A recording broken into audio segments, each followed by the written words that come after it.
Señoras y señores, bienvenidos una semana más al debate de Telealama. Comenzamos aquí este tiempo de análisis, de tertulia, de actualidad política y de los asuntos que acontecen estos días en Alhama. Esta noche me acompañan aquí para desarrollar la entrevista que vamos a hacer a continuación. Compañero de esta casa, colaborador Alfonso Martínez Cero. Muy buenas noches, Alfonso, hola. Bienvenido. Buenas y noches. También otro colaborador de esta casa, que también repite esta semana, al que hemos invitado, porque sabemos que es un hombre que se prepara los temas muy bien, Pepe Martínez Aguilar. Muy buenas, bienvenido. Hola. Y el invitado de esta noche, que paso ya a presentarles, es Antonio José Caja, el concejal de Urbanismo, Agricultura, Transparencia y Participación Ciudadana. Muy buenas noches, Antonio José, bienvenido. Buenas noches. Antonio José, lo primero que quisiera preguntarte, ¿cómo llevas desde tu área, desde las carteras que tú administras en el Ayuntamiento, toda esta situación desde que el pasado 14 de marzo se decretara el estado de alarma y haya puesto pues, bueno, un poco patas arriba a toda la situación a nivel general? Bueno, pues como ya dijo la alcaldesa la semana pasada, ha sido un reto y un enorme reto para todas las áreas y sobre todo con una premisa, ¿no? Poner todos los servicios a disposición de los 22.000 vecinos de Alhama. Desde mi área, principalmente, donde más personal hay en la parte de urbanismo, pues todos los trabajadores que han sido necesarios se han puesto a colaborar en la elaboración de protocolos y demás. También ha sido un reto la implementación de un día para otro del teletrabajo, que era una asignatura pendiente de este ayuntamiento. Por suerte ha salido bien, los resultados son positivos y actualmente pues seguimos apostando por esa herramienta mixta de teletrabajo y trabajo presencial para evitar precisamente el bloqueo, porque estamos viendo que en otros ayuntamientos el contagio de una o dos personas está llevando a un cierre de la administración, de la casa consistorial, lo que lleva a que muchos vecinos pues se vean desprotegidos a la hora de poder realizar sus trámites. Por lo tanto, estamos apostando por esa figura para que en el caso de que haya algún contagio y con los posibles aislamientos domiciliarios que lleva o las famosas cuarentenas, pues que podamos por lo menos funcionar con servicios mínimos y que los vecinos de Alhama nunca se vean desprotegidos y que siempre haya pues hay un funcionario en cada uno de los servicios para poder prestar esos servicios o escuchar esas demandas ciudadanas. Esta situación, que lógicamente trastoca todo lo que es el funcionamiento y el desarrollo administrativo, ¿está suponiendo que se enlentezca la labor? Yo diría que no, y principalmente las áreas que llevo no, porque también es un hecho evidente que también hay menos trámites. Por ejemplo, esta mañana estaba repasando las estadísticas y si el año pasado estuvimos por encima de 500 títulos habilitantes, que habla de las licencias de obra mayor y las antiguas licencias de obra menor, pues es posible que este año también bajen entre un 10 y un 15%, porque había una parálisis económica y esa parálisis económica pues también deriva de una parálisis o una menor carga de trabajo. Entonces, pues una cosa creo que puede compensar la otra. Muy bien. Bueno, pues doy paso ya a Alfonso. Adelante. Bien, yo aprovechando que eres concejal de urbanismo, te voy a plantear una cuestión que yo llevo planteándola muchísimo tiempo a todos los concejales de urbanismo que se me han puesto delante y no voy a desaprovechar la oportunidad para hacerlo contigo. Este ayuntamiento, cuando un ciudadano cualquiera, yo, tú, el que sea, va a solicitar una licencia de obra en el campo para una vivienda, tiene la obligación de retranquearse un X metros, creo que son 5 metros al eje del camino, y si no tiene esa posibilidad, lo que tiene que hacer es pagar una cantidad que creo que está establecida en 3.000 euros, y aún retranqueándote, si los metros que te retranqueas no superan los 300, estoy hablando ahora mismo un poco de cabeza, tienes que retranquearte, ponerlo a nombre del ayuntamiento como es perceptivo, a cargo tuyo, y luego además pagar la diferencia que hay desde el valor que se le da al terreno que tú te has retranqueado a lo que el ayuntamiento te exige. Yo a todos los otros concejales se lo he preguntado y a mí el primero ya me dijo que eso se había creado en el ayuntamiento una hucha en la cual se iba guardando ese dinero para cuando llegase el momento de arreglar los caminos estuviese ese dinero disponible. En primer lugar, quería preguntarte si esa hucha realmente existe y si se va a hacer uso de ella, porque se está arreglando el camino del Ramblar de una manera un poco, por llamarlo de una manera así suave, bastante pilla, pero hay muchos más caminos en este municipio. Yo conozco caminos que los vecinos están casi todos retranqueados y que sigue habiendo una carretera o un camino de 4 metros de ancho y que hay un arcén de tierra lleno de baches que tiene otros 2 metros y aquí nadie lo arregla. ¿Hay disposición, hay posibilidad, existe ese dinero? Sí, efectivamente. Perdona, es que y en cualquier caso, es que no termino la exposición, se me ha ido un poco el santo al cielo. Yo desde el principio siempre he pensado que esta parte de la normativa urbanística no era, no sé cómo llamar, era muy injusta para los ciudadanos porque te suponía hacer como una inversión a muy largo plazo o al plazo que el ejecutor, que en este caso el ayuntamiento, quisiera hacerlo, y yo creo que se hizo también en un momento en el que el urbanismo estaba muy en boga y no se le daban importancia a estas cosas, pero yo creo que esto es injusto porque somos muchos los alameños que tenemos terrenos en el campo y que nos gustaría vivir allí, y esto es un impedimento más. Vale, voy a intentar ser muy conciso. Yo creo que el principal problema es que este tema no se ha explicado nunca bien. Y yo soy muy crudo con muchos vecinos que vienen al ayuntamiento con estos planteamientos, ¿no? Porque cuando un vecino te dice que quiere cambiar la valla y lo primero que le dice es que tiene que retranquearse, pues casi se echa las manos a la cabeza para decir, no, pero esto me tendréis que expropiar y pagar. Y yo intento explicarle, digo, pero ¿no se da usted cuenta que el principal beneficiario es usted, que es el que va a pasar más por ese camino, más que cualquier otro vecino? Y eso hay que entenderlo. Si queremos que los caminos sean anchos y queremos que haya caminos anchos, todos tenemos que ceder, pero también tenemos que ceder en partes iguales. De ahí esa norma, ¿no? De que los que dan un camino público tengan que retranquearse y se compensa y se aminoran esos 3.300 euros famosos, y los que no dan a camino público tienen que depositar esos 3.300 euros enteros, ¿no? Como requisito previo para la realización de esa licencia. Pero esto está circunscrito únicamente a una zona muy concreta del pueblo, que son la zona de los Tejares, el camino de Ramblar, y la zona de abajo, el camino de las Viñas y demás, que son el suelo urbanizable no sectorizado especial, que la ley del suelo de la región de Murcia pues, dedica una parte importante a unas características especiales que lo diferencian de otro tipo de suelo. Es una especie de la zona de ensanche o la zona de huerta del municipio, la zona de los chalés, ¿no? Si lo asimilamos con otras zonas o con otros municipios de la región de Murcia. Y esos 3.000 euros, y por eso quiero aprovechar esta ocasión para poder explicarlo, no son lo único que va a tener que pagar ese vecino. Lo que dice la ley del suelo es que para desarrollar las infraestructuras que sean necesarias, el ayuntamiento tiene que hacer un plan especial. Como hay muchos vecinos que no se van a poner de acuerdo, lo normal es que lo haga el ayuntamiento. De oficio, un plan especial. En ese plan especial se defina pues, por dónde van los caminos, qué caminos son públicos, qué equipamiento va a tener esa zona, si son necesarios, si los viales van con carril bici o no van sin carril bici, si hay farola o no hay farola, el suministro de agua, el tema de depuradoras, si se hace microdepuradoras, si se hace un colector hasta la depuradora, y esa infraestructura, toda esa infraestructura asimilable a lo que hay en un suelo urbano, en Nueva Espuña, que es de los últimos ensanches que ha tenido el municipio, tienen que pagarlo los propietarios, porque son los propietarios los que van a disfrutar de esos servicios. Cuando el ayuntamiento haga ese plan especial, hará un reparto y dirá, oye, hay que invertir en esta zona, en el 1701, por ejemplo, o en el 1601, en el sector. Pues hay que invertir a razón de 600.000 euros. Hay tantos propietarios, hay tantos metros, cada propietario toca tanto. Y esos 3.000 euros se descontarán de lo que le toque al vecino, pero el vecino va a tener que aportar quizá mucho más. Por eso, ninguna corporación se atreve a abrir ese melón, porque hay que hacer mucha pedagogía, explicar bien a esos vecinos.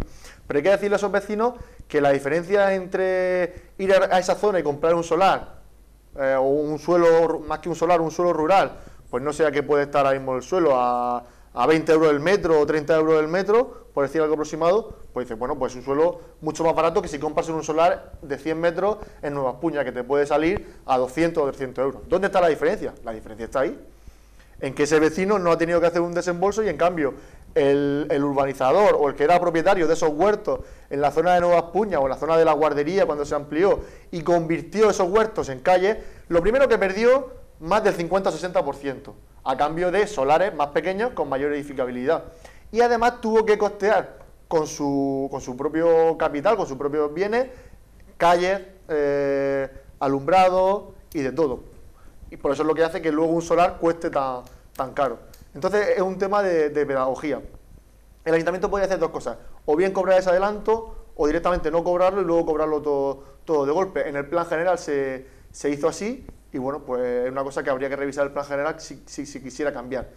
Por hablar de cantidades, son casi 300.000 euros lo que el ayuntamiento tiene en esa hucha, que efectivamente existe, hay una contabilidad específica de ese dinero, pero como digo, no se puede gastar al tuntún, sino que hay que hacer un plan especial de los diferentes sectores. Ahí estamos hablando del 1701, 1702 y 1601, de 3 sectores, si no recuerdo mal. Habría que hacer un plan especial para cada uno de ellos, especificar qué infraestructura y ver cuánto hay que pagar. Y a partir de ahí, lógicamente, ejecutar por fases, porque son proyectos muy ambiciosos que, como digo, abarcan desde abastecimiento de agua, ampliación y mejora de viales, depuración y equipamiento.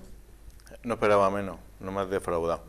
Me está vendiendo la burra para el 2050. Yo creo, o al menos, yo esta pregunta o este tema lo cuestiono aquí, porque yo de verdad que sí que del Partido Popular me lo podía esperar. Pero yo esperaba que al menos, ya no en la legislatura pasada, sino que en esta, se abordaran estos temas. Porque esto es un tema de justicia social. Yo veo muy bien todo eso que tú has planteado, de que se haga un plan especial, que se arreglen los caminos, que se doten de servicios, y todo eso está muy bien. Pero hacer pagar a un ciudadano 40 años antes de que esta actuación se realice una cantidad de dinero, que además en algunos casos es una cantidad importante de dinero, y que supone en algunos casos también casi lo mismo que vale la licencia de obra, me parece injusto de todas. El hecho de que sea el pago por adelantado. El hecho de que sea el pago por adelantado y de que se haga de esta manera, porque igual que cuando tú haces una segregación o te dan una licencia de obra con condiciones, tú cuando te dan la licencia firmas los requisitos o sea, te comprometes a cumplir con una serie de requisitos a posteriori, esto podría estar incluido igual.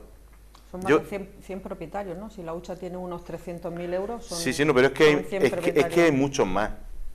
Hay muchos más que hicieron la vivienda antes del plan general, pero que de todas tendrían que pagar igual. Pero hay una cosa en la ley del suelo que dice que la edificabilidad... Tú has entendido lo que yo te quiero decir, el tema es un pago por adelantado, ¿no? El pago en diferido. Y que me gustaría que precisamente en esta legislatura vosotros abordarais ese tema. Yo sé que estáis muy liados con lo del tema del COVID, porque además es un tema que es importante, pero creo que este tampoco es menos importante. Es un tema que está encima de la mesa.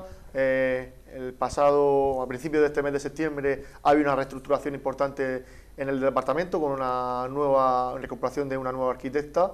Ya tenemos 2 arquitectas superiores en el ayuntamiento. También una plaza que salió, que se ofertó hace un par de años, y de una arquitecta, en este caso digo arquitecta porque es mujer quien la ha obtenido, de plaza de funcionaria, de arquitecta, de inspectora. Se está reorganizando todo el tema del urbanismo y es un tema que está encima de la mesa. Yo no lo tomes como una excusa, sino como la explicación que yo le doy a este tema de que el pago sea por adelantado. Creo que viene de una época de que el plan general se hizo en una época de expansión, en la que parecía que esto iba a crecer y nunca íbamos a parar de crecer y de construir, y que todo iba a ser inmediato, ¿no? Y que esos 3.000 euros se iban a aprovechar de forma inmediata porque no iba a venir nunca una crisis y siempre iba a ser casi inmediata, iba a ser necesario esa mejora de viales por la cantidad de casas que iba a haber. Yo creo que es posible que en esta legislatura veamos algo, ya no digo que veamos las obras, pero que sí veamos incluso esas reuniones o esas circulares a los vecinos para intentar ir madurando ese tema, pero que es un tema que va a levantar pues muchas ampollas, y eso hay que decirlo. Es que se podría justificar de una manera muy fácil, hay muchos caminos sin arreglar.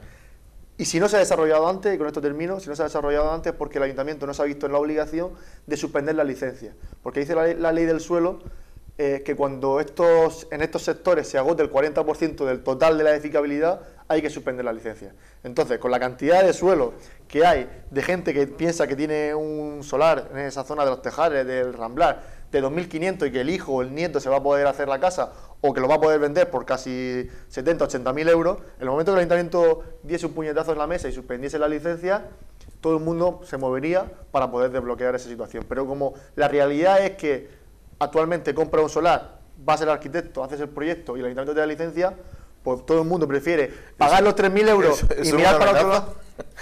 Eso es una amenaza lo que acaba de... No es una amenaza, es la realidad, que el ayuntamiento tiene la obligación de suspender se lo dice la ley del suelo. En el momento que se agote la edificabilidad hay que hacer ese plan especial. Y no se puede dar ninguna licencia sin que haya plan especial. Pero como todo a nivel individual, y pensamos a nivel individual y no como todo el que vive en el campo no está pensando en la mejora, sino en poder hacerse su casa en su suelo, pues prefiere a corto plazo poder hacer la casa que estar pensando en primero ampliar el camino o llevar las farolas para luego hacerse la casa. Es una vergüenza total.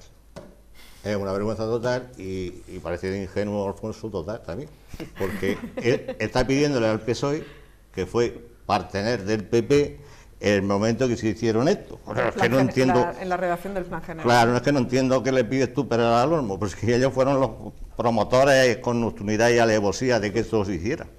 O sea, eso está claro. Bueno, vamos a ver. Al ciudadano que tiene algo en el campo no hay por qué machacarlo. Digo yo, que tampoco es un hombre muy peligroso, una situación muy peligrosa. Tenéis lo santísimo de agua, no. Agua potable pública, no. Saneamiento, no. Arreglo de caminos cuando toca, como dice Alfonso. Hay en zonas donde hay 2 metros de orilla allí de arena y piedra que no se asfalta nunca. El ciudadano del campo, en su momento, tenía a lo mejor una finca que daba una senda de herradura. Senda de herradura es la burra con las aguaeras, ¿sabes? Cedió su terreno a ellos de enfrente para tener un camino de 4 metros. Ahora, el camino se lo queda el ayuntamiento y te machaca con el camino. Y además te dice, como usted tiene la casa a menos de 15 metros del eje del camino, de la orilla del camino, no puede edificar. Un terreno que ya cedieron los agricultores en su momento, tu bisabuelo. Y vosotros venís a ponerle impuestos. Es un impuesto preventivo, es como las guerras preventivas. Es lo más injusto que se puede hacer en esta vida. Cualquier ciudadano, tú, porque mucho que te pongas a explicárselo, nunca lo va a entender porque no es real. Lo que tú le estás explicándole es un cuento chino. Coge, el día que queráis hacerlo, es muy fácil. Os vais a la plaza de los Patos y salís de ahí en radial a ensanchar el camino. Ninguno de los que estemos allí nos vamos a oponer. Lo que no podemos ir haciendo es, yo cedo, el otro cede, y luego, ¿cede para qué? Te da a ti los 3.000 euros y tú que tienes ahí los 3.000 euros, ¿para qué?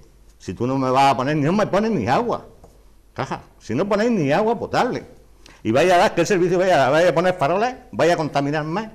No, hay que hacer un plan especial. No, hay que hacer un plan especial, pero es que mientras tanto los ciudadanos piden que se les ensanche el camino, que se les arregle el camino, que se le pongan farolas para pasearse por la noche, y vosotros vais a golpe de lo que piden. No, pero no te puedo dar, perdona, María Huerta, no te puedo dar razón por la siguiente razón. Eso pasa igual en las zonas que el ayuntamiento ha decidido proteger como urbanizables sectorizados. Y es más injusto, porque ahí vienen también los vecinos pensando que tienen una parcela en el campo, dicen, oye, concejal, ¿qué me puedo hacer aquí? Yo les digo, no te puedo hacer nada. ¿Y cómo esto si esto es mío? Mira, esto es un ensanche del municipio y usted tiene que ponerse de acuerdo. No compare una injusticia con otra para ver cuál es menos injusticia. Usted tiene que ponerse de acuerdo con todos sus vecinos y promover un plan parcial y desarrollar, porque el ayuntamiento ha decidido que el pueblo tiene que crecer y va a crecer lógicamente alrededor del casco urbano, y hay zonas que se van sectorizando. Es lo mismo. Ese plan especial, como he dicho, entiendo que lo deberá hacer el ayuntamiento de oficio, pero también se pueden juntar los 100, 200 vecinos que vivan, 100, 200 propietarios que vivan en ese sector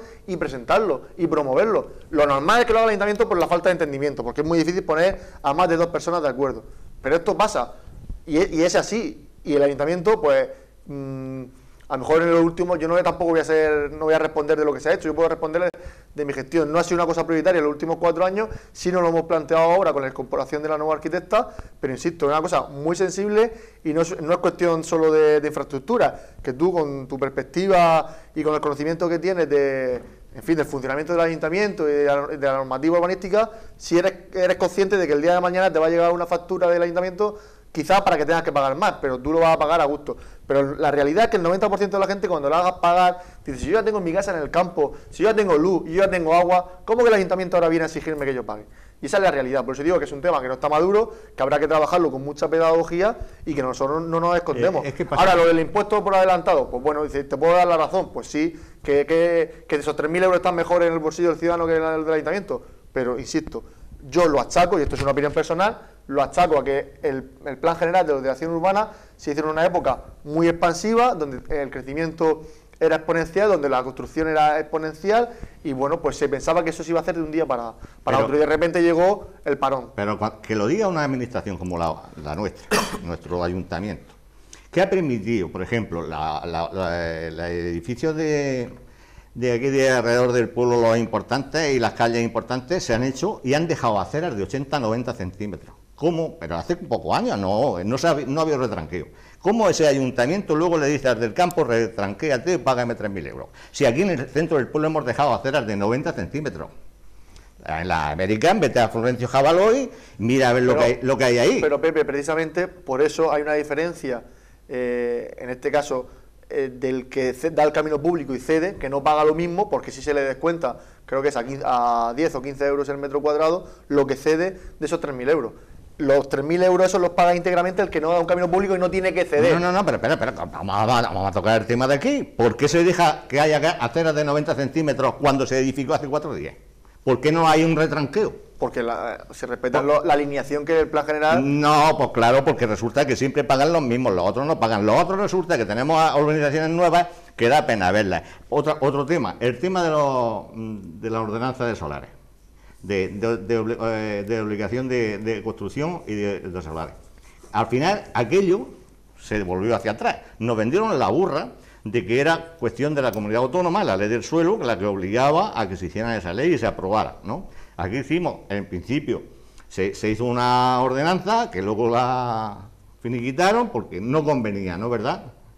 ¿De cuándo hace de aquello? ¿Hace ya 7 años, 8 años, 9 años? Eso fue la legislatura 2011-2015. Sí. ¿No se llegó a aprobar definitivamente o se aprobó y luego No. Se aprobó en el inicio y luego se dejó que caducara. Se quedó en posición pública. Se dejó que caducara. ¿Qué pasa? Aquello no tiene vuelta de hoja. Ahí no se toca, ¿no? Ese avispero no se toca. Pues ese avispero, hay que decirle a los alameños que ellos cuando van a buscar una casa de alquiler les cuesta. Cuando van a construirse una casa, les cuesta. Y cuando van a comprar una casa nueva, les cuesta. Entonces no lo dicen los políticos, díganselo ustedes. Que tener solares para especular con ellos, al final el que lo paga es el ciudadano de una manera o de la otra. Pero ahí no tocan ustedes. Es como cuando usted, el otro día en un pleno, habla de si la ley general, el plan general no permite las alturas que no permite, después de darle muchas vueltas al tema, convienen en, le dejo hacer, le pongo una fianza y si de aquí a 10 años o de 20 años no se ha legalizado esto, se tira. Eso es del chiste, ¿no? Eso es del chiste, ¿no? Has tocado temas muy diferentes. Es que siempre la misma administración, los temas serán diferentes, pero siempre la misma administración que tiene un sesgo que trabaja para quien trabaja. Bueno, yo el tema de los solares, creo que en Alhama hay un problema de acceso a la vivienda, no solo derivado de la falta de solares o de que los solares estén en manos de 4, por decirlo de una forma coloquial, sino por la alta demanda de alquiler que hay, debido sobre todo a que somos un polo de atracción de trabajadores, ¿no? De trabajadores temporales por el Pozo, por PC Componentes, el Ciruelo y demás. Si viene mucha gente, todos los días viene mucha gente de Alhama a trabajar y muchos de ellos se quedan, pero lógicamente si ese trabajo es un trabajo temporal vinculado a un contrato de trabajo, pues no tampoco por comprar ni por establecer aquí su familia, sino que únicamente alquilan y viven aquí de lunes a viernes. Prácticamente hacemos como de ciudad dormitorio para ellos. Con el tema de la crisis económica todo esto se acrecentó, porque todos tenemos familiares en el Pozo, que es la principal industria, y conocemos gente que venía de Jumilla, que venía de Yecla, de todas las partes de la región y provincias limítrofes a trabajar, y que están viviendo aquí de una forma temporal. Yo lo sufro en cuanto a que tengo muchos amigos y yo mismo en edad de emanciparnos, y cuando quieres acceder, con la falta de trabajo fijo que hay, quieres acceder a una vivienda, es prácticamente imposible, es casi absurdo ir a una inmobiliaria a pedir que te den una casa de alquiler porque no hay, te apuntan en una hoja de espera, y si no te enteras de que un primo, un sobrino o un hermano va a alquilar una vivienda, pues es muy difícil tener ese acceso. Pero yo no creo que sea únicamente por el tema de los solares, es un tema más de problema estructural, y también pues por mucho que nosotros hemos hecho un esfuerzo en las ordenanzas fiscales a la hora de bonificar hasta un 90%, por poner un ejemplo, la reconstrucción de viviendas que estén deshabitadas 2 años. Es decir, tú te vas ahora mismo al barrio de Dolores, un barrio antiguo o un barrio o cualquier zona del centro que hay muchas viviendas cerradas, y si la compras y decides arreglarla, el ayuntamiento te bonifica el 90% de ese impuesto. Pero la realidad es que los jóvenes de Alhama siguen prefiriendo una casa en el campo y siguen prefiriendo otro tipo de vivienda antes que vivir en una zona más urbana y optar por esa regeneración de los barrios. Nosotros creemos que con nuestra política y con algunas de las cosas que hemos hecho, principalmente en el barrio de Dolores, estamos empujando e intentando modernizar ciertas infraestructuras para hacer más atractivas ciertos barrios que están muy despoblados, pero pues quizás no es suficiente. Si a eso se le une una falta de falta de fondos del plan de vivienda, que es muy flojo, y que con esto del COVID se ha virado todo al COVID, pues no es como antes, que se hacía más vivienda de protección oficial, o había más acceso al tema de ayuda para rehabilitación de vivienda y demás, porque hay muy pocos fondos, no hay tampoco una información completa, y eso hace que el tema de la vivienda en Alhama pues sea un problema, y que comparativo con otros municipios pues tengamos precios de alquiler y de suelo mucho más caros, tanto en el pueblo como en la zona de la periferia de los campos, que otros municipios. Y la única herramienta que tienen ustedes, que es luchar en lo mínimo contra la especulación, contra el acaparamiento, no lo utilizan. Díganlo claro, porque me ha dado usted una disertación, ole. Pero yo es que le he preguntado, ¿por qué no hacen ustedes algo para que la especulación no florezca de la manera que tenemos en Alhama? Porque claro, si alguien compra 10 solares y no los saca porque el mercado en ese momento no le interesa el sacarlo, pues se espera. ¿Qué pasa? Al final el ciudadano, tanto si va a terminar en alquiler como si va a terminar en compraventa, es el que paga. Y ve una administración que es socialista y que no hace lo mínimo porque esa especulación, por lo menos fiscalmente...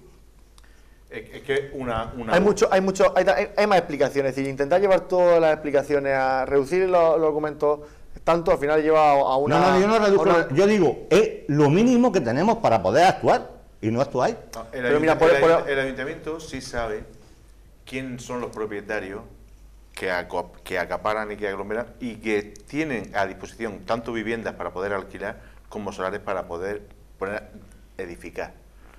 Yo creo que habría una manera de presionar, a lo mejor en la contribución se podía decir, oye, al que tenga tantas viviendas y no las ponga a disposición, se le podría penalizar en la contribución. Eso es un tema que sería igual que a los que pero sería loable, pero no hay legislación, la realidad... de hacerse una casa en el campo que heredaron de sus padres, se les penaliza con los 3.000 pero pavos. Si es que no hace falta ni eso siquiera, es abrir zonas a nueva urbanización.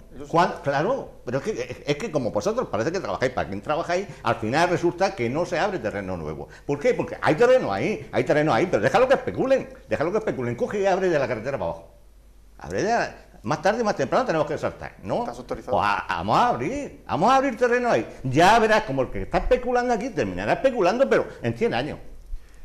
Otra de las modificaciones, que son cosas que no se ven a corto plazo, pero que yo estoy convencido que se verán, y que me ha venido muy bien lo que has comentado, el tema de los sectores. Cuando se dibujó el plan general, porque al final yo lo explico como un dibujo, los sectores que se hicieron fueron excesivamente grandes, porque está muy bien poner un plano, un sector muy grande, porque eso te permite hacer zonas de equipamiento muy grandes, zonas verdes muy grandes, y eso, por ejemplo, por debajo de la vía del tren, por debajo de la vía hasta el nuevo trazado del AVE, todo eso es urbanizable, sectorizado. Pero son sectores muy grandes, donde hay muchos propietarios, y eso es imposible que se desarrolle así. Otra de las modificaciones que está ahora mismo y que esperemos que salga en esta legislatura es la posibilidad de sectorizar, es decir, de trocear esos sectorizados, para que no haga falta que 100 vecinos se pongan de acuerdo a la hora de convertir un suelo rural en un suelo urbano, sino que con 30 quizás sea posible, y que esos 30, si hacen un trocito, pues lo dejen preparado para que el que venga al lado se pueda conectar y ir haciendo una cosa ordenada. Tampoco significa hacer un pegote aquí y otro allí, sino que se vaya creciendo de forma ordenada, pero sin necesidad de poner a tanta gente de acuerdo. Porque, ¿qué pasaba antes? Yo esta época tampoco la he leído más que la he vivido. Pues cuando se desarrolló Nueva Espuña, que había que fue el último gran sector que se desarrolló, el suelo se lo quedaron 4. ¿Por qué? Porque fueron comprando, porque estaba subiendo mucho el precio del suelo continuamente, y entonces a esos constructores, a esas personas que se dedican a eso, pues les interesaba comprar para luego tener suelo, para luego hacer casa.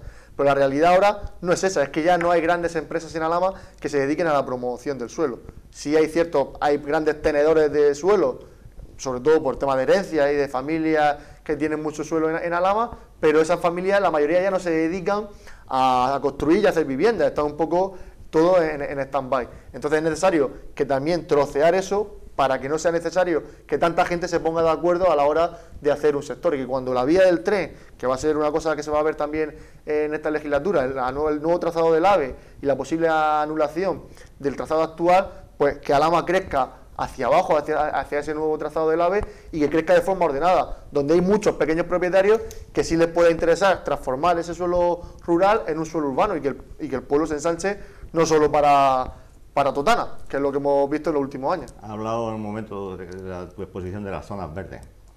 Alhama tiene 70 zonas verdes o más, pero la mitad de ellas no cumplen con el plan general de ordenación. ¿Cuándo vaya a dejar de poner macetas? Sí, porque es que nuestras zonas verdes, la inmensa mayoría de ellas, la mitad, no cumplen con el plan general. No cumplen porque los metros cuadrados de zona verde con vivienda o con habitantes no cumplen. Entonces, ¿cuándo vaya a dejar de poner macetas? Porque está muy bien poner una zona verde, pero una zona verde que tenga unas dimensiones, que cumple con el plan general o cumple con la ley de suelo de la región de Murcia. Y vosotros pues, os dedicáis porque a la hora de abrir la zona se va a poder construir, pues pasa lo que pasa, y en el último plan general pasó lo que pasó. Nos pasó la vergüenza de que cuando decimos de hacer un instituto no tenemos terreno. Tiene guasa la cosa, ¿eh? Tenemos que irnos a Dios sabe dónde, porque no hemos dejado, dentro de lo que es casco urbano, dentro de una zona bien, no hemos dejado los metros cuadrados suficientes para poder hacer un instituto en condiciones. Eso, el que planifica... Eso fue la excusa para llevárselo a los puños. Sí, no. El que planifica es el que tiene que tener... decir, bueno, hasta aquí hemos llegado, necesito tantos metros, lo necesito aquí. Y como soy el que administra esto, nos lo quedamos para el pueblo. No vendemos, regalamos y al final no tenemos ni la zona ni siquiera para hacer un instituto. Y lo otro es igual, lo de las aceras, 80 centímetros, 90 centímetros, ¿a dónde vamos a llegar? Esto es que es risa. Hablando de zonas verdes, el principal reto que tenemos nosotros como equipo de gobierno y que tiene Alhama ahora mismo es que hay una diferencia brutal entre zonas verdes previstas es dibujadas, y las existentes, ¿no? Porque Alhama se justificó el plan general con una zona verde muy grande en el tema del Castillo, otra por ahí en el barrio de los Dolores, y por supuesto el Parque de la Cubana, que a ojos de plan general, a ojos de normativa urbanística, son 23.000 metros de zona verde, que en cambio pues solo tenemos que cruzar la calle para ver que no hay 23.000 metros de zona verde, sino que hay 10.000 metros de zona verde y 13.000 metros de asfalto, ¿no? Y nosotros es un proyecto que fue el emblema de nuestra campaña electoral, y que en los próximos meses pues estamos seguros de que se va a hablar de ese tema, porque a pesar de lo del COVID, nosotros nuestro proyecto político no lo abandonamos.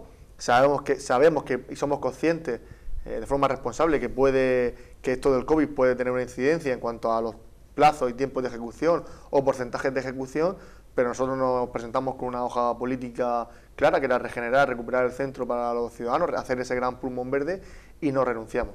Este año hemos renunciado al proyecto que iba en los presupuestos municipales del nuevo recinto ferial, pero lo volveremos a incluir en el próximo ejercicio presupuestario para que se ejecute, sea una realidad para la feria de 2022, y eso nos permita liberar el centro del pueblo para hacer ese desarrollo del nuevo Parque de la Cubana. ¿Se llevará a consulta pública lo del dejar el recinto ferial aquí o no? ¿O es una decisión ya definitivamente tomada? Bueno, yo creo que mayor consulta y que mayor respaldo el que los vecinos nos dieron el pasado 2019, ¿no? Que hace poco más de un año. Nosotros no nos escondimos, vendimos a todas luces que era nuestro proyecto, sabíamos que podía tener ciertos rechazos, sobre todo el tema del recinto ferial, pero al final se ha impuesto de una forma coherente, ya que todo el mundo es consciente, y cada vez más somos conscientes, y con esta pandemia lo hemos visto, de que necesitamos espacios libres, de que necesitamos espacios abiertos. Y el ejemplo más claro es que cuando en junio se levantó el confinamiento, lo primero que hicimos todos es salir a una plaza, salir a un jardín, a respirar, a pasear, y también lo han hecho nuestros mayores en esos horarios que han tenido, lo han hecho los jóvenes. Yo que vivo en la Plaza de las Américas, pues lo veía desde la ventana, ¿no? Que todo el mundo se disfruta mucho de los espacios libres. Y muchas veces perdemos el tiempo en ese en el tema de tenemos una concepción de la propiedad privada, de que el metro, ¿no? Lo que estábamos hablando antes del campo, de ceder un metro, y no nos damos cuenta de que al final gran parte de nuestro tiempo, gran parte de nuestra vida lo pasamos en espacios públicos y dedicamos más tiempo en mejorar nuestros espacios privados que de exigir que hay unos espacios públicos dignos y de todo. Han mencionado el AVE. ¿En qué momento se encuentra el proyecto de la obra? En fin, no sé. Pues tenemos pendiente una reunión con los técnicos, con los constructores, es decir, este tramo ya ha sido adjudicado a una UTE, San José y la otra empresa, Construcciones San José, con un grupo nacional grande, y la otra empresa no me acuerdo, están instalados junto a la vía, es decir, tienen una oficina ya fija aquí en Alhama de Murcia, y ellos, pues, estos proyectos son muy grandes que se escapan al municipio, han revisado todo el proyecto, han detectado una serie de mejoras, de eficiencias, y están negociando o están proponiendo al Ministerio una serie de mejoras.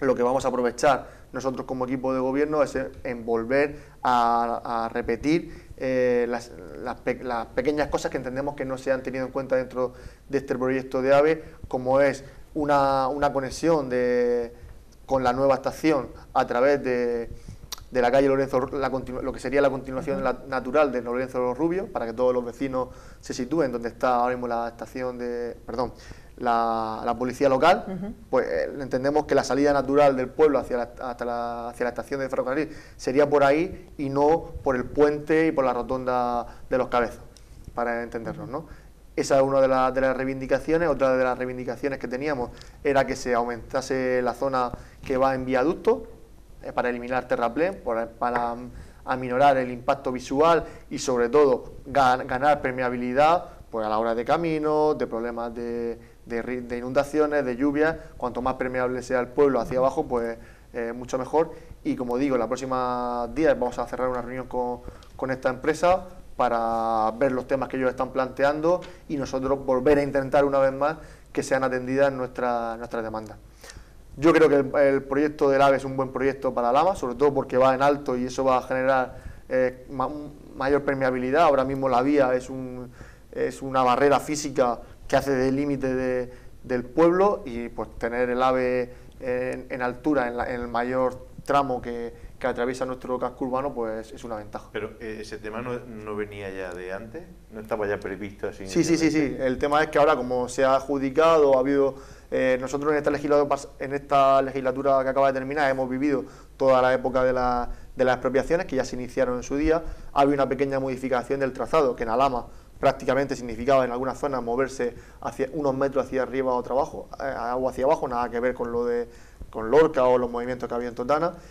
Y no ha habido mayor conflictividad. Lo que nos transmite la empresa, y en este caso los que venían de la empresa subcontrata que ha llevado las expropiaciones, es que en la mayoría de los casos se ha llevado a acuerdo con los propietarios, porque en la mayoría las expropiaciones coinciden con lo que ya se anunció en su día. Esos vecinos tenían asumido ya que la casa se la llevaba. En algunos casos es cierto también que gente que no le pillaba le pilla, o al revés, o gente que le pillaba de lleno ahora se queda al lado de la vía y prefería que se llevase la vía a la casa. Sí, pero yo me refería a lo del tema de la opción del viaducto. Sí. En principio, vamos, si no me equivoco yo, venía planteado desde donde termina más o menos el pozo, sí, hasta donde están los huertos. Empezaba un poco después de la carretera, hablo de memoria, actualmente el proyecto empieza un poco después de la carretera que va hacia la costera, hacia el polígono, sí, y llega hasta la Y que hay entre el camino hondo y el camino de las Viñas. Y lo que vamos a exigir, donde están los huertos. Lo que vamos a exigir es que se amplíe un poquito más. Y otra de las cosas que se está viendo y que la empresa va a demandar y que nosotros vemos con buenos ojos es que se amplíe la luz de los pilares. Ahora mismo la distancia entre los pilares, creo recordar que está a 30 metros y creo que lo querían llevar a unos 40 o 45 metros como máximo. Tampoco puede separarlo mucho, pero disminuir la cantidad de pilotes. Cuanto más separados estén, pues también... Sí, bueno, el impacto visual va a ser mayor así que si fuese como terraplén, que es lo que hay ahora mismo, ¿no? Si fuese... Ya, pero es que lo único que pasa es que lo que tú dices... El terraplén es que como viene en altura, el terraplén de unas dimensiones estratosféricas, no tiene nada que ver con el terraplén de 1 metro, 2 metros que hay ahora mismo. Te pones al lado de la vía en un camino público y no sé qué puede elevar, 60, 70 centímetros, que estamos hablando que el AVE en Alhama pasa elevado, entonces todo el terraplén, cuanto más terraplén tengas que hacer para elevar, pues más impacto y mayor cantidad de arena que hay que mover y todo. Sí, no, que no es lo mismo que vaya sobre pilares, claro, que al fin y al cabo debajo se puede seguir, claro, transitando. Que, claro, la permeabilidad, ¿no? Toda la permeabilidad a la hora de respetar... Y la escorrentía y todo. Sí. También se ha hecho un muy buen trabajo por parte de los técnicos, por ejemplo, los técnicos municipales, en coordinación con la empresa Socamet de agua, pues a la hora de toda la sustitución de los suministros, para que pues también va a suponer una mejora. Esta mañana comentaba con un trabajador de Socamet incluso, que puede, en algunos ramales, pues prácticamente si se cumplen las expectativas, hace que al llevarse mucho más atrás la vía y parte de esas conducciones de agua vayan a ser públicas porque se van a reponer y se van a ceder al ayuntamiento, pues va a afectar también positivamente a algunos ramales que van a pasar a ser zonas públicas. Dos temas de las macrourbanizaciones que en su momento se plantearon. ¿Tiene ya constancia el Ayuntamiento de Alhama de cuánto nos ha supuesto económicamente la gracieta de bajarle el precio para los impuestos al metro cuadrado de la páramo? Porque al bajárselo a ellos, al final los otros reclamaron y se tuvo que bajar también. ¿Y cuál es la diferencia entre lo que íbamos a cobrar de los que ya estaban con un precio y los que al final han ganado en el juzgado y tenemos que devolverle a algunos, se lo habrá devuelto ya y otros no? En cuanto a Polaris, hay dos cosas. Los propietarios actuales están haciendo lo que tienen que hacer en la urbanización en cuanto a lo que tenían prometido en su momento los promotores originales, o es el ayuntamiento el que está ya supliendo las inversiones urbanísticas que tendrían que haber hecho los propietarios. Porque si lo estamos haciendo los alameños, por lo menos que nos enteremos. Si lo tienen que hacer los propietarios, pues que lo hagan los propietarios. Y lo del turismo residencial que nos vendieron en su momento, eso es otro chiste, claro. Porque el turismo residencial, si lo aclaramos, por lo menos el concepto que yo tengo es, se hace una macrourbanización, o sea, es el pelotazo directo, que es, compro terreno baratísimo, me lo recalifica mi ayuntamiento, lo edifico, lo vendo y encima me voy sin terminar la obra, las infraestructuras. Y eso es lo que ha pasado aquí con este turismo residencial, porque al final lo que queda allí son dos tipos de vivienda. La de propiedad, que viene de Madrid o de Barcelona, o de donde venga el propietario, o de Inglaterra, y se pasa las vacaciones ahí cuando quiera el hombre, y el otro de alquiler. Eso, ¿qué nos está reportando y qué nos está costando ahora mismo la urbanización de Polaris? El tema de la parón, bueno, ni que decir tiene el desastre, ¿no?, que eso puede llegar a suponer para el Ayuntamiento de Alhama. Ahora mismo tenemos pesa sobre el Ayuntamiento y sobre la Comunidad Autónoma una espada de Damocles en forma de 40 millones de euros, y va a ser un juez el que decida si existió una responsabilidad patrimonial del Ayuntamiento y de la Comunidad Autónoma a la hora de aprobar un plan parcial, recalificar unos terrenos, a sabiendas, según defiende en este caso los propietarios de los herederos de Samper, a sabiendas de que había una parte que estaba afectada por el famoso límite de Carrascoy, que luego supuso una querella, una reclamación de Ecologistas en Acción y una sentencia anulando ese plan parcial. En fin, hubiese sido fácil haberlo hecho bien, haber dejado esos terrenos, ese 10% creo que afectaba, fuera de lo que era la páramo, y la páramo, en el caso de que hubiese sido viable, que nadie se la creía, solo algunos concejales y el alcalde de entonces, pues, y los políticos de Murcia, hubiese sido posible hacer esa páramo. Ellos se empeñaron en que no, en que tenía que ser así al completo y que eso estaba bien y que medio ambiente tenían el visto bueno, y bueno, pues de aquellos polvos estos lodos. En cuanto al impacto que ha tenido en el living, la contribución, alrededor de, son datos que hace tiempo que no manejo, pero alrededor de 1 millón de euros en total, entre todas las urbanizaciones. Estamos hablando de Sierra de Alhama, estamos hablando de Guadalhama, La Ermita, Condado 2 y demás, campo de vuelo en menor proporción. Es decir, que eso es una burbuja que nosotros nos encontramos y que hemos ido pinchando y que bueno, ya todo el mundo está, el tema de Condado 2 que está sin resolver, que está en los juzgados todavía, todo está resuelto, y en el caso de la Ermita y de Sierra de Alhama tenemos una sentencia que directamente un juez dijo: oye, ayuntamiento, liquide usted a esta gente, a estos propietarios, a tanto euros el metro cuadrado, sin una revisión de valores catastrales ni nada. Directamente entendió que el ayuntamiento estaba liquidando unos valores muy por encima del mercado, y el juez le dio la razón a la Ermita y a Sierra de Alhama. Y entendemos que va a pasar algo similar, o que puede pasar algo similar en Condado 2. Pero es un tema que Alhama ya ha superado y que está ajustado en los presupuestos municipales. Como digo, a excepción de Condado 2. En cuanto al tema de Polari, el tema de Polari es un tema muy complejo porque era un plan parcial muy grande, nada que ver con lo que estábamos hablando antes de la Boquera, Nueva Puña. Exactamente. Hablamos únicamente de Condado 1, que tiene 2 fases, pero en cuanto a papeles, solo es un plan parcial, es un paquete único que no se puede dividir. Lo que ahora mismo conocemos, que está lo que es el recinto vallado, amurallado, es la fase 1 de Condado 1, pero todo lo que rodeaba la isla y ese lago artificial, hay una parte ahí que era la fase 2 de Condado 2, que se unía a su vez con Condado 2, con el segundo plan parcial. Un auténtico disparate en cuanto a dimensiones que yo casi no ni imagino, no tengo capacidad imaginativa para ver lo que eso iba a suponer, ¿no? Pero nuestro objetivo a lo largo de estos años han sido 2. Por un lado, darle viabilidad a las más de 3.000 viviendas que allí hay.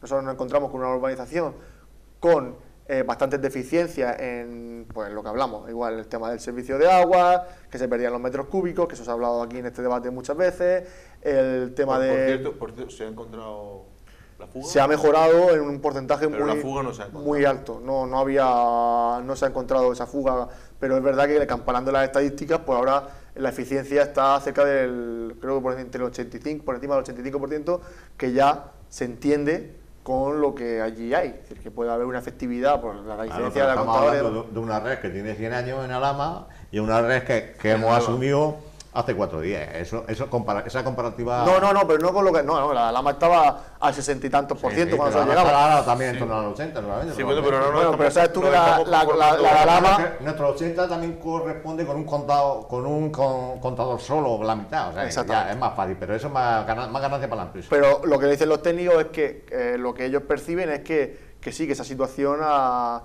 se le ha dado la vuelta con las obras... Con una pérdida de un 15%. Alrededor de, no tengo los datos exactos, pero sí está más o menos ahí. Se podrían hacer... Que al precio que está el agua es mucho conformarse. Se podrían hacer, lógicamente, más obras, pero al final volvemos a lo mismo, y es que esas obras no son obras que le correspondan al ayuntamiento y que le correspondan al ayuntamiento y a los ciudadanos de Alhama hacer con sus impuestos, sino que son obras exigibles a un promotor que no está, un promotor que era Polaris World, que dejó una urbanización en las condiciones que la dejó. ¿Qué hemos hecho nosotros? Garantizar la seguridad y la viabilidad de las 3.000 viviendas, de las más de 3.000 viviendas que hay allí. ¿Cómo? Tirando de los avales, los famosos avales. Todas esas obras que se han hecho, las obras de sectorización, las mejoras de la red eléctrica, ponerle luz y agua y poner en función la depuradora que está sobredimensionada pero no funcionaba correctamente, asegurar el suministro de agua, todo eso al Ayuntamiento de Alhama no le ha costado un euro porque se ha hecho tirando de los avales. Ahora bien, una vez que hemos terminado esa fase, tenemos unos nuevos promotores que van adquiriendo parcelas individualmente, en su mayoría a los bancos, que son los que se quedaron con la deuda de Polaris, y que dicen, oye, yo quiero construir. Y lo que hemos llegado a un acuerdo, en base a los informes técnicos, es que ahora mismo en Condado se pueden construir perfectamente con las infraestructuras reales, sobre todo por el tema del suministro de agua, 300 viviendas. Y que esas primeras 300 viviendas, según en qué parcelas, porque hay parcelas que están más desarrolladas y menos desarrolladas, se pueden construir. Y a cambio, los vecinos, los promotores van aportando la parte proporcional que les corresponde de la parte de infraestructura que quedan por hacer. Esto va a depender un poco de la velocidad va a depender de cómo se mueva también el mercado inmobiliario. Si hay más demanda, pues se van a construir más viviendas y va a llegar un momento que estas 300 viviendas se agoten. Cuando se agoten esas 300 viviendas, al que venga después habrá que llegar a una... ¿Sigue quedando dinero del aval de Polari? Que únicamente 600.000 euros. Es que lo de asumir las cargas del nuevo comprador es que es de libro. Eso, es que no puede dejar de asumirlas. Cuando uno compra, claro, asume las cargas que tenga lo que compra. Eso sí, está pero claro. es que las cargas también Hombre, hay... a no ser que venga un listo, No, muy es listo y se las quite. No, es que las cargas están caducadas. Es que, que hemos dejado que se caduquen. no, es que ya no se pueden renovar en el registro de la propiedad. No es vamos como a ver. antes. Es que las cosas cambian mucho y cambian muy rápido. Antes siempre estaba lo de las cargas. Que no caduquen las cargas, que no caduquen las cargas, Claro. y cada X meses el ayuntamiento daba una batida y renovaba las cargas. Pero ya el registrador de la propiedad no admite la renovación de cargas. Dice, oye, esto tiene unos plazos para ejecutarse y si no se ha ejecutado, es porque no había voluntad. Se ejecutó la subasta de los bienes inmuebles que nos tocaron en San Javier, en la zona esa, Balsica. para cobrar de Polari. Había ahí algo que no me acuerdo cuánto valía, vamos, supuestamente valía. Por terminar este tema de condado, por lo tanto, hasta 300 viviendas es viable que se construya y ya habrá que llegar a acuerdos con esos promotores, que ya no va a ser un promotor único el que tenga todo ese suelo, para decir, oye, ¿tú cuántas viviendas quieres hacer? ¿Quieres hacer 100 viviendas? Pues te corresponde hacer este trozo de tubería, te corresponde hacer este trozo de parque, ir troceando esas obras para completar el proyecto tal y como está contemplado. Hablando de la fase 1 de condado, que únicamente la zona que se encuentra dentro del anillo, de la circunvalación y de la zona amurallada. No contemplamos, por supuesto, ni la fase 2 de condado 1, ni la... Usted tiene claro lo que es privado y lo que es público allí, ¿no? Sí, lo tengo clarísimo. No, es que vivo por aquí ha pasado algunos que no lo tenían claro. Pues claro, convenientemente no lo tenían claro. Ahora mismo se está construyendo una nueva edificación, Sí. allí junto al centro comercial. Sí, hay dos promociones de 2 bloques de 16 viviendas, en total son 32 viviendas, y además también se ha dado licencia para 17 viviendas unifamiliares, más tipo chalet, que es un producto que ahora mismo Polaris no oferta. Es decir, lo que es la urbanización Condado de Alhama no ofertaba, porque solo estaban las villas estas de Naranjos Sí. 1, que eran villas muy pequeñas, y esta gente, pues estos nuevos promotores, entienden que hay mercado, sobre todo extranjero, para otro tipo de vivienda unifamiliar aislada, con más metros de vivienda y más metros de parcela. El mismo grupo inversor, ¿no? El que está haciendo tanto un bloque de viviendas como los chalés, Sí, los sí, unifamiliares. sí. Bueno, ellos trabajan, al final compran suelo, luego buscan a agentes para urbanizar o socios para que les acompañen en el tema este. Y por terminar lo del turismo residencial, yo creo que más allá de lo acertado o desafortunado del planteamiento en su día, lo que está claro es que Alhama ha desperdiciado muchos años que ha vivido de espaldas a Polari. Y si de verdad se cree en ese turismo residencial, lo que hay que hacer es trabajar para hacer lazos de unión y no verlo como algo que está allí ajeno. La realidad es que cada vez más alameños utilizan Condado de Alhama como segunda residencia y también, o como residencia principal. El tema de los jóvenes es un tema que está pasando, es jóvenes que están eligiendo por la falta del alquiler en el casco urbano irse a vivir allí porque los precios son similares y tiene ese aliciente de que en verano pues tiene jardín y piscina, ¿no? De que Alhama ha vivido a espaldas de Condado de Alhama, y ese es uno de los retos. Nosotros hemos intentado trabajar duramente con la entidad urbanística y con los presidentes, con esas iniciativas del tema del autobús, sobre todo en verano, para facilitar que los alameños se puedan desplazar allí, pero sobre todo que los extranjeros que eligen su segunda residencia en Condado puedan venir pues esos martes al mercado, esos jueves, esos viernes al cine, a consumir en nuestro comercio, en nuestra hostelería. Son cosas muy difíciles porque la mentalidad de Alhama no es una mentalidad turística, es otra mentalidad mucho más industrial, pero pues creo que hay mucho margen de mejora. Y una de las iniciativas que estamos trabajando, que nos hubiese gustado poner este año en marcha, pero que no ha sido posible por el COVID, es un tema del autobús que conecte Alhama con Condado y que continúe hacia Mazarrón y Mazarrón hacia Alhama. El transporte público en Alhama, los dos intentos que ha habido, porque hubo uno en su momento de fracaso. Bueno, pero esto no es transporte público, bueno, sí es transporte. Pues sí, explícamelo bueno, entonces, ¿qué es? Es transporte público, pero al final el planteamiento es el siguiente. Aquí hay una empresa que tiene la concesión de esa zona y te dice, pues, ¿cuántos viajes quieres hacer? Y tú le planteas la ruta y dices, bueno, yo quiero que vayas de Alhama a Condado, de Condado a Mazarrón y de Mazarrón al puerto de Mazarrón. Y así de vuelta, viernes, sábado y domingo, y los martes, por ejemplo. Y él te dice, pues durante estos 2 meses de verano, a mí me va a costar hacer esto 15.000 euros o 30.000 euros. ¿Cuál es el precio del ticket? Pues el precio del ticket son 3 euros, ¿vale? Pues si son 3 euros y son he dicho 30.000, pues tiene que vender 1.000 tickets. Si no vende esos 1.000 tickets, alguien tiene que pagar esa diferencia. Eso es el modelo de transporte público que tiene esta región de Murcia. Así que, en fin, si nos ponemos a hablar de la comunidad autónoma, no acabamos. Que empezamos por gestionar el aeropuerto y terminamos gestionando también el autobús. Pero es la realidad. Pero Tú vas a Murcia a pedir una nueva línea o a pedir cualquier servicio y ellos te dicen no. Habla con la empresa que le ponga precio y llega a acuerdo. Lo que nosotros estamos trabajando es que esta colaboración pueda ser entre el ayuntamiento, es decir, que ese déficit o esa falta de financiación, porque es difícil que una línea, sobre todo al principio, se autofinancie, que lo pague el ayuntamiento una parte, la entidad urbanística de conservación de condado otra parte, incluso darle participación al ayuntamiento de Mazarrón, ya que también pues, va a ser un tirón turístico hacia la costa. Salió lo que quedaba de Polaris, el tema de Polaris. ¿Salió a subasta los bienes inmuebles? El tema Polaris. Estuvo a punto de salir a subasta, pero eso fue en 2015, 2016, pero Polaris, esa sociedad en concreto, se declaró en concurso de acreedores y eso está suspendido.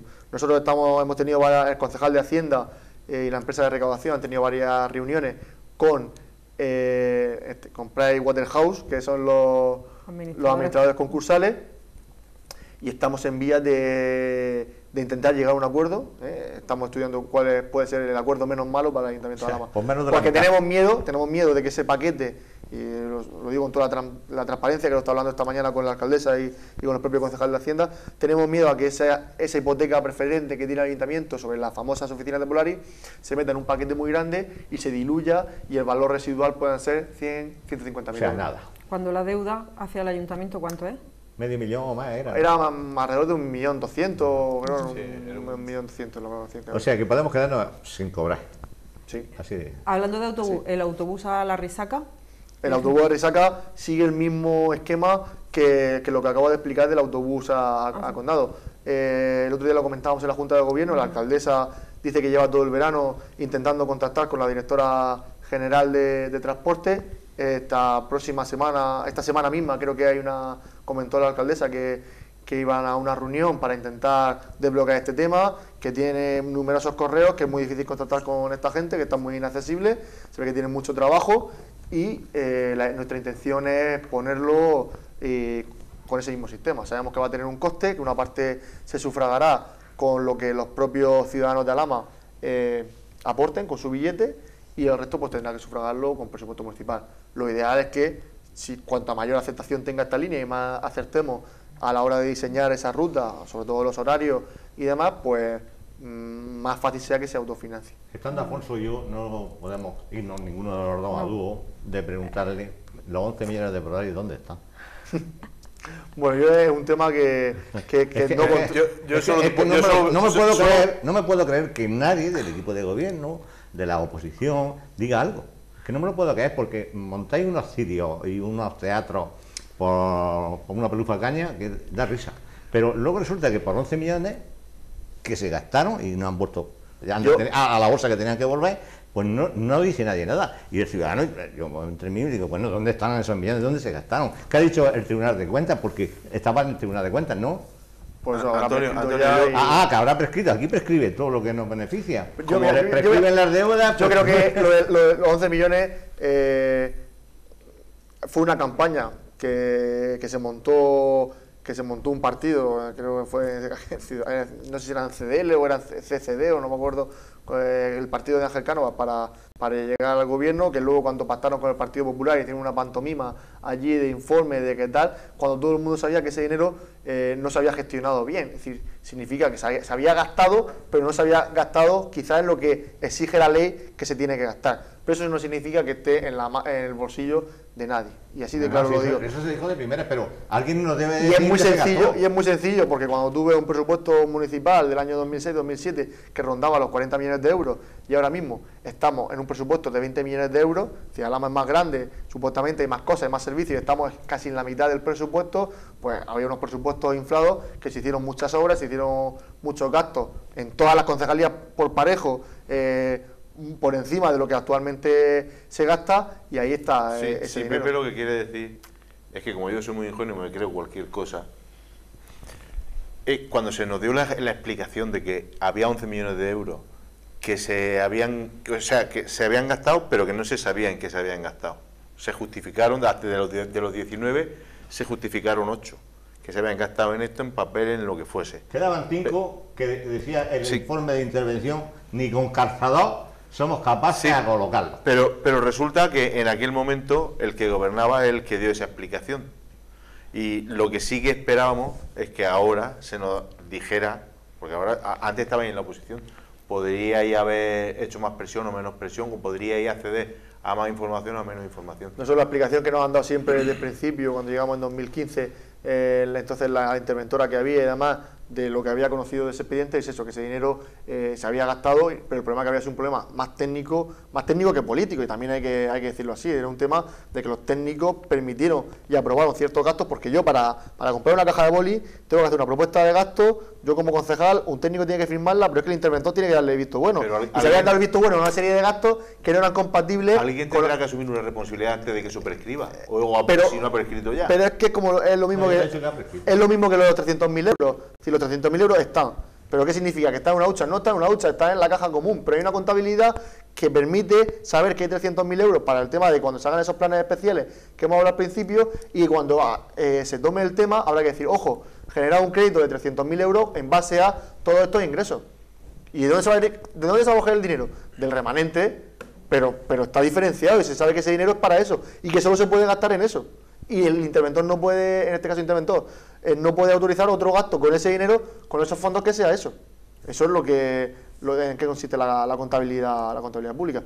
Yo de verdad que no conozco el expediente, no he tenido ese expediente, ni en su día tuve acceso a información. Recuerdo únicamente esa rueda de prensa del entonces alcalde y concejal de Hacienda, dando allí unas explicaciones que no vieron a decir nada, que era un tema del pacto político, de que había que hacer una auditoría y todas esas cosas, pero más allá del ruido no...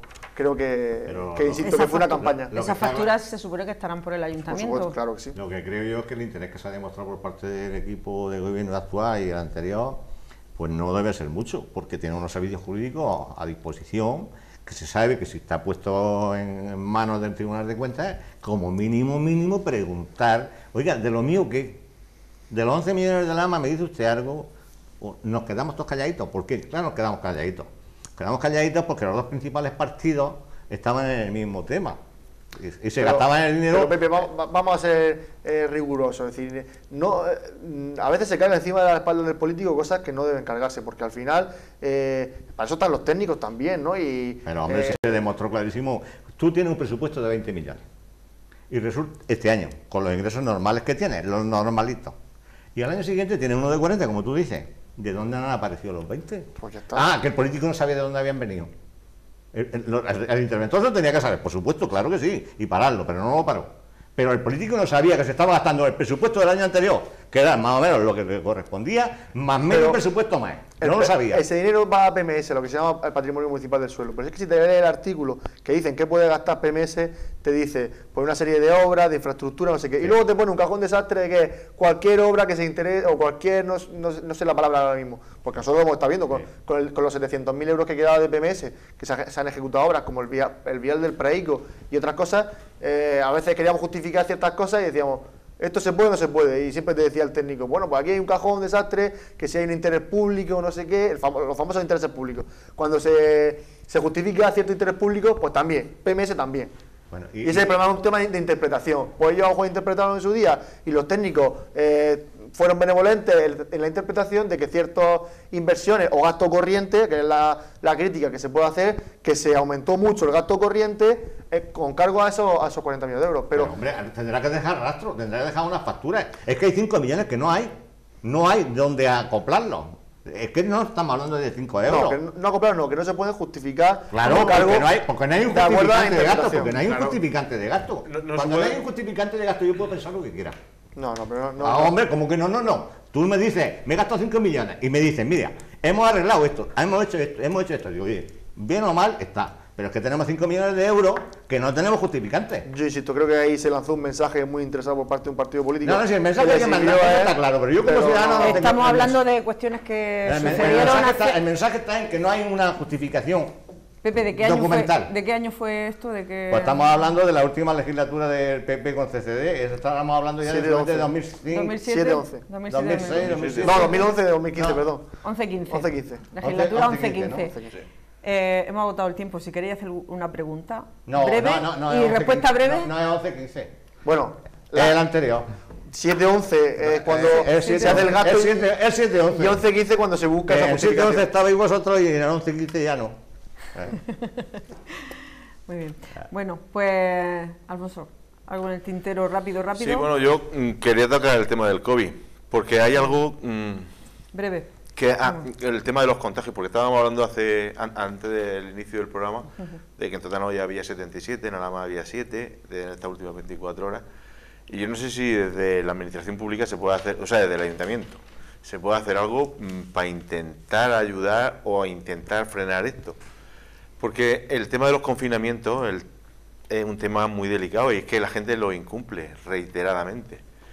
Y yo no sé si se podría poner a disposición de la autoridad sanitaria espacios para que el que esté contagiado y tenga que estar confinado no lo haga en su casa.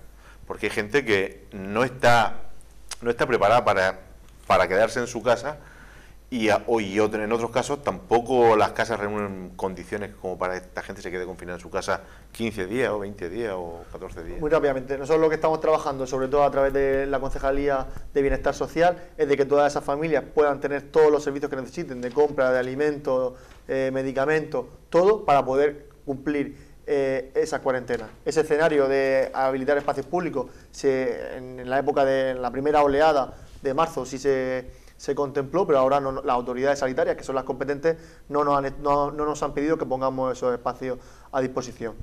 La policía local también colabora estrechamente y a través de la delegación de gobierno todos los días se le notifican los incumplimientos de cuarentena, porque aquí está todo en manos de la sanidad depende de la comunidad autónoma contrata a rastreadores y estos rastreadores son los que dicen, según sus averiguaciones, sus llamadas y demás, si esta persona detectan que hay un incumplimiento. Ese incumplimiento le dan traslado a la delegación del gobierno y la delegación del gobierno le pasa los datos a policía local y policía local automáticamente se presenta en la casa de esa persona, le toca el timbre para averiguar si está o no está. Sí, pero es que parece un poco rocambolesco que desde la administración, en este caso la nuestra, nos creamos que a alguien que desde servicios sociales se tiene que ayudar a que se quede en su casa, a que tenga los servicios necesarios, a que esté en su casa y se quede confinado allí, lo vaya a hacer. Es que en cualquier caso a lo mejor lo más interesante sería coger y sacar a esa persona y llevarla a un sitio adecuado. A nosotros... Porque estamos viendo voluntariamente forzado. Claro. Habría que hacerlo directamente desde el ambulatorio a este lugar. O sea, forzoso. Sí, porque lo que estamos viendo, ¿Hacemos un campo de concentración? No. Oye, Si quieres lo hacemos. es que no se podría. No, sí, se puede. Gil le hizo mal. Alfonso, Gil le hizo mal. Vamos a ver. No, Gil le hizo vamos a ver, mal, Pepe. Claro. No, la ironía poca. No, es que no es ironía. Es que no es ironía. Cuando a un señor se le obliga a sacarlo de su domicilio o a sacarlo de donde sea y llevarlo a una concentración de apestados, de contaminados. No, de apestados no. Sí, de apestados, contaminados, Ni enfermos. de cualquier manera tampoco. No, eso para mí es inentendible. Y Es un tema del muy del sensible. COVID, Es que yo lo que creo es que con sanciones, una persona que no puede atender a su familia en una situación como esa, el que tú le pongas una sanción o una multa no va a solucionar el tema de servicios sociales y de pobreza. Ese es el problema. Mira, aquí en este tema del COVID, echarle la culpa al ciudadano, al último de la fila. No. Lo que no podemos hacer es que habrá que poner los medios cerrados un día, otro día y otro día. ¿Por qué? Habrá que poner los porque medios, no hay tendrá que médicos hacer de la repuesto. administración. Porque no hay médicos de repuesto. Ese es el problema. Habrá que poner los medios. Yo ayer hablaba con una enfermera que trabaja en este centro de salud y digo, ¿cómo ha ido el verano? ¿Cómo? Hay médicos en la baja que no se han cubierto, vacaciones que no se han cubierto y esa es la realidad. Los vecinos de Alhama se están quejando con razón de que cuando llaman no te cogen el teléfono y tal, pero la realidad es que la contratación de los rastreadores llega tarde, la contratación de médicos llega tarde, la contratación de esa trabajadora social llegó tarde y demás. Y por decir una cosa, que lo comentó también Mario la semana pasada, me tocó a mí porque Mario no pudo acompañar a la directora general de enfermería, director general de medicina, a esa visita express que vinieron un viernes a ver los antiguos servicios sociales. Ay, sí, qué bonito, esto lo hacemos en 2 semanas. Pues se ha pasado ya 3 semanas y no sabemos todavía, no nos han enviado un plano de lo que van a hacer, si es que van a hacer algo. Y lo iban a solucionar en un mes. Lo que no hay es voluntad política en la comunidad autónoma y lo que no hay es ni un duro. Y no hay ni un duro para contratar, ni para pagar médicos, ni pagar enfermeros. Y es todo una pantomima que lo estamos sufriendo, como dice Pepe, los ciudadanos. Eso es lo que hay que decir. Desde el punto de vista de la sanidad y desde el punto de vista de la educación. Si te vas a la educación, es lo mismo. Un gobierno regional que ha recibido 74 millones de euros y que está machacando a las familias, obligando a que dejen niños en casa con la desigualdad que eso conlleva, que no se puede hacer conciliación de la vida laboral de las familias, los ayuntamientos soportando esas actividades como son el matutino, los ayuntamientos soportando el refuerzo de la limpieza en los colegios públicos y con claras diferenciaciones. Por ejemplo, hablando de la limpieza, ¿quién hace la limpieza de los colegios públicos? El ayuntamiento. No le corresponde, pero la venimos haciendo históricamente. ¿Cuánto dinero nos va a dar la comunidad autónoma? Ni un euro. ¿Quién limpia los colegios concertados de la región de Murcia? Los propios centros concertados. ¿Qué dinero van a recibir de la comunidad autónoma? Pues solo hay que mirar el boletín oficial de la región de Murcia, que esta semana o a finales de la semana pasada ya había un decreto, una publicación con lo que le corresponde a cada colegio concertado. Es un tema de ideología. Y la sanidad pública y la educación pública en este gobierno y en esta región no importa. Y cuanto peor, mejor, que decía el presidente. Tenemos que terminar aquí el programa. Alfonso, Pepe, de verdad muchas gracias por haber estado aquí. Y también, por supuesto, a Antonio José Caja, el concejal. Muchas gracias, me llevo deberes. Te llevas deberes, has tomado nota, ¿no? Muy bien, pues lo dicho, muchas gracias. A ustedes también les invitamos a que nos sigan la próxima semana. Hay pleno ordinario correspondiente al mes de septiembre, el martes por la noche. El miércoles analizaremos aquí con nuestros colaboradores cómo ha sido el desarrollo de ese debate plenario. Lo haremos aquí en Telealama. Gracias, como siempre, por acompañarnos.